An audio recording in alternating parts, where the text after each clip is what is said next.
Shalom saudara yang dikasihi Tuhan, selamat pagi.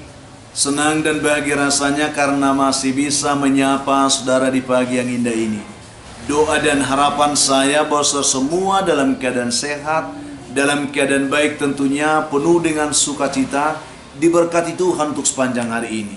Saudara yang dikasihi Tuhan, pagi ini kita bersyukur, kita diberi anugerah hari baru oleh Tuhan, tentu dengan berkat Tuhan yang baru yang bisa kita nikmati juga di sepanjang hari ini. Namun sebelum kita menikmati semuanya itu, mari kita merendahkan diri terlebih dahulu berdoa, memohon penyertaan Tuhan menuntun kita melangkah bersama dengan Tuhan hari ini. Kita berdoa. Bapa di surga, terima kasih untuk kebaikan kasih Tuhan yang telah menyertai kami sepanjang malam, juga sudah menganugerahkan kepada kami hari baru pagi ini. Berkati dan pimpinlah kami oleh Roh Kudus-Mu ya Tuhan, sehingga kami boleh berjalan dalam kemenangan Kristus di sepanjang hari ini. Dalam nama Tuhan Yesus kami berdoa. Amin. Saudara yang dikasihi Tuhan, pagi ini kita akan menikmati lawatan Tuhan lewat firman yang akan kita renungkan. Dan satu ayat firman Tuhan yang akan kita renungkan pagi ini, saya siapkan dari kitab 2 Tawarik pasal 15 ayat yang ke-7. Demikian bunyi firman Tuhan di sana. Tetapi kamu ini kuatkanlah hatimu, jangan lemah semangatmu, karena ada upah bagi usahamu. Demikian pembacaan ini saudara. Kita akan merenungkan firman Tuhan ini di bawah satu topik, yaitu jangan terlalu cepat menyerah. Ini yang akan kita renungkan karena saya melihat bahwa akhir-akhir ini ada begitu banyak orang yang hanya karena melihat tantangan yang berat, mereka tidak mampu untuk bertahan dan melangkah untuk meraih kemenangannya, tetapi mereka menyerah dan mereka akhirnya gagal, saudara. Dikisahkan bahwa ada seorang raja. Raja ini terkenal sebagai raja yang baik hati dan sebagai seorang raja yang sangat cerdas. Tetapi dia seorang raja yang cacat. Dia hanya memiliki satu mata dan satu kaki. Suatu hari, saudara, dia berjalan-jalan di galeri istananya, dan di sana dia bisa melihat beberapa lukisan dari raja-raja pendahulunya. Melihat lukisan itu, saudara, dia tertarik bahwa di antara lukisan itu juga dia akan memajang lukisan dirinya. Lalu dia berpikir bahwa suatu saat kelak anak cucu saya juga akan melihat lukisan saya ada di antara galeri-galeri, ya lukisan-lukisan yang ada di istana raja ini. Lalu karena kerinduan hati itu dia memanggil semua para pelukis yang ada di istananya, di kerajaannya, saudara. Diberikan tantangan kepada mereka untuk melukis lukisan raja yang bisa dipajang dengan baik di galeri istana kerajaan itu. Lalu semua para pelukis mereka datang untuk mendengarkan arahan raja, dan mereka juga menerima tantangan itu masing-masing untuk memperhitungkan bagaimana caranya mereka bisa melukis seperti yang diharapkan oleh raja. Tetapi ketika mereka kembali dari hadapan raja untuk melakukan apa yang dititahkan raja, satu-satu mereka mengundurkan diri karena mereka melihat bagaimana mungkin mereka bisa melukis seorang raja yang gagah perkasa, sementara raja itu adalah seorang yang cacat. Sehingga satu persatu mereka mengundurkan diri dengan alasan masing-masing. Tetapi salah satu di antara mereka, dia datang menghadap raja untuk memberanikan diri menerima tantangan itu, dan dia katakan dia siap untuk melakukan apa yang diperintahkan oleh raja. Lalu melihat keberanian dari pelukis ini, raja pun sangat senang. Dan memang setelah pelukis ini kembali beberapa minggu kemudian, dia membawa lukisan yang sudah disiapkannya kepada raja. Lalu dia memberikan lukisan ini kepada raja untuk dipamerkan terlebih dahulu di kerajaan itu, untuk melihat apakah masyarakat kerajaan itu menyukai lukisan itu, dan jika itu terjadi maka raja pun akan menerima lukisan itu sebagai sebuah lukisan yang layak dipajang di galeri kerajaannya. Ternyata, saudara, diundanglah semua orang untuk datang melihat. Para pelukis tadi juga datang, mereka menyaksikan hasil lukisan tersebut. Tetapi setelah tirai dari penutup lukisan itu dibukakan, saudara, semua orang tercengang karena mereka melihat bahwa ternyata lukisan itu sangat indah. Lukisan itu sangat mengagumkan. Luar biasa, saudara. Lalu melihat hasil lukisan yang indah itu, yang mengagumkan itu, raja pun merasa puas. Mengapa lukisan itu begitu indah? Saudaraku yang dikasihi Tuhan, ternyata pelukis itu melukis seorang raja yang sedang menunggang kuda. Karena sedang menunggang kuda, dia mengambil lukisan dari sisi samping dengan sebuah panah di tangan raja dan sedang membidik untuk memanah, sehingga baik kaki dan mata yang cacat itu tidak kelihatan. Sehingga lukisan itu menjadi sebuah lukisan yang mengagumkan. Dan melihat hasil lukisan yang mengagumkan itu, raja pun sangat senang. Dan akhirnya raja memberikan sebuah hadiah yang istimewa untuk pelukis itu, yaitu sebuah kastil mewah dihadiahkan untuk pelukis yang sudah berhasil tersebut.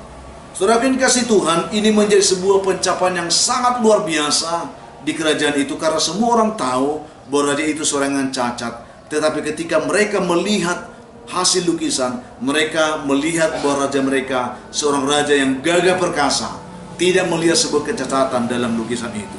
Saudara yang dikasihi Tuhan Yesus Kristus, apa yang ingin kita lihat dari kisah ini, saudara? Kisah ini mengajarkan kepada kita tentang arti sebuah keberanian dan nilai dari sebuah ketidakputusasaan untuk menghadapi sebuah situasi sulit dalam kehidupan kita, saudara. Sesungguhnya pelukis-pelukis raja yang lain juga adalah luar biasa sebenarnya, ya, karena mereka semua memiliki keahlian untuk melukis. Tetapi ketika mereka menghadapi tantangan, mereka ciut, mereka menyerah dan tidak mau melangkah untuk membuktikan bahwa diri mereka seorang pelukis yang handal. Saudaraku yang dikasihi Tuhan Yesus Kristus, sesungguhnya pelukis yang melukis lukisan raja yang istimewa ini tidak jauh beda dengan pelukis yang lain. Tentu dia juga mengalami pergumulan yang sama dengan yang lain itu. Bahkan teknik melukis mereka pun mungkin tidak lebih baik dibanding dengan pelukis-pelukis yang lain.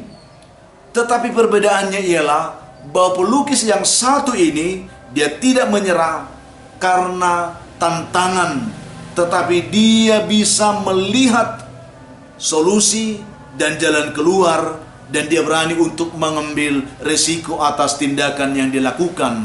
Itu yang kita lihat di sana. Pelukis raja itu sebenarnya memiliki kesulitan yang sama dengan pelukis lainnya, yaitu objek lukisan yang tidak sempurna. Teknik melukis pun mungkin tidak lebih baik dibanding yang lain. Tetapi kita melihat bahwa pelukis ini seorang pelukis yang benar-benar berani, tidak gampang menyerah hanya karena tantangan. Dia menunjukkan dirinya sebagai seorang pemenang dalam sebuah pertandingan kehidupan, saudara. Untuk itu, saudara yang kasih Tuhan, firman Tuhan hari ini memberikan kita keberanian juga menjalani kehidupan ini. Karena kita tahu ada begitu banyak tantangan yang kita hadapi setiap hari, yang terkadang membuat nyali kita ciut, keberanian kita kendor, sehingga kita tidak mau lagi untuk melangkah meraih segala impian kita. Saudara yang dikasih Tuhan, firman Tuhan hari ini memberikan kita sebuah kekuatan. Tetapi kamu ini, kuatkan hatimu, jangan lemah semangatmu, karena ada upah bagi usahamu. Kebenaran ini kiranya memberikan kita motivasi. Sesulit apapun kehidupan yang kita hadapi, selama kita mau tetap berjuang, selama kita memiliki keberanian dan fokus kepada tujuan keberhasilan kita, kita akan dituntun oleh Tuhan. Ada upah bagi usahamu. Oleh karena itu, saudaraku yang kasih Tuhan, jika kita sedang menghadapi suatu pekerjaan yang sulit saat ini, saya dan saudara jangan terpaku pada keadaan yang sulit itu. Jangan tertuju kepada hambatannya. Pikirkan cara untuk melewati hambatan itu dengan baik, seperti yang dilakukan oleh pelukis dalam contoh inspirasi yang kita terima hari ini. Karena sebagai seorang beriman, kita tahu bahwa di dalam Tuhan selalu ada cara, selalu ada solusi, selalu ada jalan keluar yang bisa kita raih bersama dengan Tuhan. Untuk itu, saudara yang dikasihi Tuhan, mari dengan kebenaran firman Tuhan ini kita dimampukan, kita dikuatkan untuk benar-benar bisa memiliki keberanian melangkah bersama dengan Tuhan, meraih segala impian dan cita-cita kita di dalam Tuhan. Itu yang kita dapatkan. Jangan terlalu cepat menyerah. Mari kita yakinkan diri kita bahwa dengan keberanian bersama dengan Tuhan, kita akan diberikan jaminan kemenangan menggapai segala impian dalam kehidupan kita hari demi hari. Mari kita berdoa, saudara. Tuhan yang baik, terima kasih untuk kebenaran firman yang boleh kami terima dan sudah kami renungkan. Biarlah kebenaran ini membantu kami untuk tetap memiliki semangat untuk berjuang, menggapai segala impian dan cita-cita hidup kami dalam kehidupan ini. Karena kami sadar ada begitu banyak tantangan yang diperhadapkan dengan kehidupan kami, yang terkadang membuat keberanian kami ciut. Kami tidak berani untuk melangkah, akhirnya kami gagal. Tuhan Yesus yang baik, berkatilah umat Tuhan dimanapun yang mendengarkan renungan ini. Hamba doakan mereka yang lemah Tuhan kuatkan, yang putus asa beri harapan, yang berbeban berat Tuhan berikan kelegaan, yang berduka dihiburkan Tuhan. Hamba doakan juga umat yang sedang bergumul karena sakit penyakit, biarlah tangan Tuhan tertumpang atas mereka, menguatkan, memulihkan, juga menyembuhkan mereka dalam nama Tuhan Yesus. Hamba juga berdoa saat ini untuk anak-anak-Mu yang sedang bergumul mencari pekerjaan. Berkati mereka semuanya Tuhan. Yang mencari jodoh diberkati Tuhan. Yang mengharapkan keturunan pun diberkati Tuhan. Anak-anak kami yang sedang bergumul dalam pendidikan, Tuhan beri mereka semangat belajar, buat mereka berhasil dalam menggapai cita-cita mereka. Yang sedang bergumul untuk melanjutkan pendidikan, Tuhan berkati. Yang menyelesaikan pendidikannya pun Tuhan berkati. Hamba doakan juga Tuhan umat-Mu yang pagi ini mereka bersuka cita karena mereka berulang tahun hari ini, karena mereka mendapatkan berkat dan rezeki baru dari Tuhan. Berkati hidup mereka Tuhan, tuntun mereka, penuhkan sukacita mereka, dan ajar supaya mereka tetap dapat bersyukur, karena semua itu anugerah Tuhan bagi hidup mereka. Ada begitu banyak juga umat Tuhan pagi ini yang sedang mengalami pergumulan hidup yang berat, yang terbelenggu dengan beban-beban hidup yang sulit. Mereka mengharapkan pertolongan Tuhan. Ketika mereka mendengarkan renungan dan doa ini, biarlah kiranya Tuhan izinkan hamba berdoa bagi mereka, memberkati mereka semuanya pagi ini. Hanya dalam nama Tuhan Yesus kami berdoa. Amin. Saudaraku yang dikasihi Tuhan, apapun keadaan hidup yang mungkin saudara hadapi hari ini, saya hanya ingin berpesan, tetaplah saudara semangat, jadilah kuat dalam Tuhan, bersukacitalah senantiasa, dan mengucap syukur atas segala sesuatu. Karena itu pasti dikehendaki Tuhan dari kehidupan saudara hari ini. Saudara yang dikasihi Tuhan, kalau saudara mempunyai beban, pergumulan hidup yang berat, dan saudara memang rindu didoakan, hubungi kami saudara di nomor telepon yang tertera di layar saudara. Kami siap membantu mendukung saudara dalam doa. Itulah komitmen kami. Dan bantu juga kami untuk saudara men-share, membagikan renungan ini, sehingga ada banyak juga orang bisa menonton saudara, sehingga nama Tuhan dimuliakan. Kita semua bersama-sama bersukacita menikmati berkat Tuhan di hari ini. Akhirnya saya Pendeta Linti Dengoran, Pendeta GKP Jemaat Khusus Horizon Medan, menyampaikan sampai jumpa saudara kesempatan lain. Tuhan memberkati saudara di hari ini. Shalom.